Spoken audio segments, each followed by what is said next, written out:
راستش هم شنیدم میخوای لوازم آرایشی وارد کنی.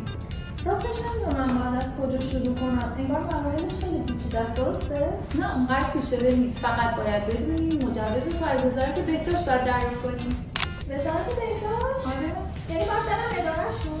نه نیازی نیستش، الان خیلی از کارا رو به صورت آنلاین انجام میدن. میتونی تو سامانه جامعه تجارت ثبت نام کنی و درخواست اونجا اعلام کنی. ثبت سفارش دقیقاً یعنی چی؟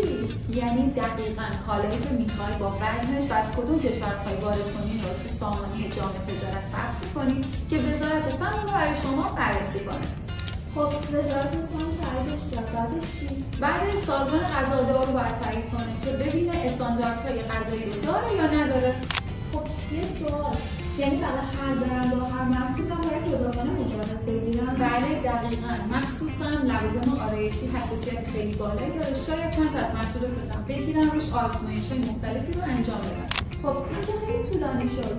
برای صادرات هم همینطوره یا راحت‌تره؟ نه راحت‌تره، فقط کافیه محصولی که می‌خوای صادر کنی مجوز لازم و استانداردش رو داشته باشی که بتونی انجامش بدی. حالا با من کاری نداری.